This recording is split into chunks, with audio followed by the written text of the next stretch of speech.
దూసుకొస్తున్న తీవ్ర అల్పపీడనం బంగాళాఖాతంలో ఏర్పడిన అల్పపీడనం కోస్తా తీరం వైపు దూసుకొస్తుంది.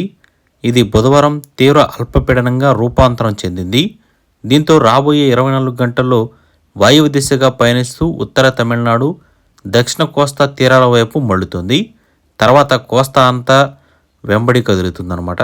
దీని ప్రభావంతో ఏపీ మరియు తెలంగాణ, తమిళనాడు రాష్ట్రాల్లో భారీ వర్షాలు కురిసే ఛాన్స్ ఉందని ఐఎండీ తెలిపింది.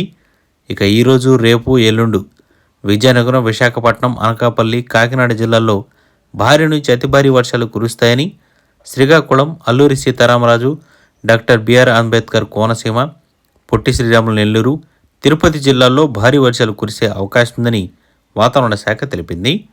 ఇక ఎల్లుండి చూస్తే పార్వతీపురం, శ్రీకాకుళం, మన్యం, విజయనగరం జిల్లాల్లో భారీ వర్షాలు కురుస్తాయని, మిగిలిన ప్రాంతాల్లో తేలికపాటి నుంచి ఓ మోస్తరు వర్షాలు పడతాయని వాతావరణ శాఖ నిపుణులు చెబుతున్నారు. ఇక తీవ్ర అల్పపీడనం ప్రభావంతో తీరం వెంబడి గంటకు గరిష్టంగా 55 కిలోమీటర్ల వేగంతో గాలులు వీస్తాయని విశాఖ వాతావరణ కేంద్రం పేర్కొనింది.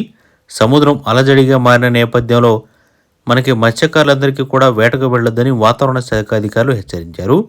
ఇక రాష్ట్రంలోని బాపట్ల, ఏలూరు, తిరుపతి, అనకాపల్లి, విశాఖపట్నం, విజయనగరం, శ్రీకాకుళంతో పాటు పలు జిల్లాల్లో తేలికపాటి నుంచి ఓ మోస్తరు వర్షాలు కురుస్తున్నాయి.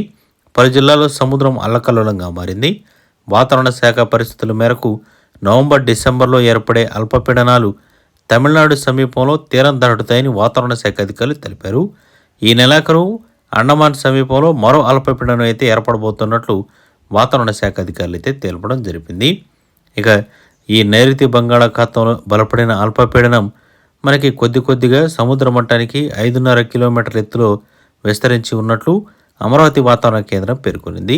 రాబోయే 2 రోజుల్లో ఆంధ్రప్రదేశ్ తీరం వైపు ఉత్తర దిశగా పయనిస్తూ ఉంటుందని, ప్రజలందరూ కూడా అప్రమత్తంగా ఉండాలని వాతావరణ శాఖ అధికారులు తెలుపుతూ ఉన్నారు. ఇక ఈరోజు, రేపు, ఎల్లుండి మాత్రం తేలికపాటి నుంచి మోస్తరు వర్షాలు కురుస్తాయని వాతావరణ శాఖ అయితే చెప్తూ ఉంది.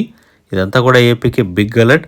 అదేవిధంగా ఈ జిల్లాల్లో భారీ వర్షాలు అయితే అతి భారీ వర్షాలు కూడా పడే అవకాశం ఉంది కాబట్టి కొంచెం జాగ్రత్త అయితే వహించాల్సి ఉంటుంది. సో ప్రతి ఒక్కరు కూడా మీకు సంబంధించి పొలాల్లో పనులుంటైతే వెంటనే కంప్లీట్ చేసుకుని ఇంటికి చేరేటట్లు ప్రయత్నం చేయండి.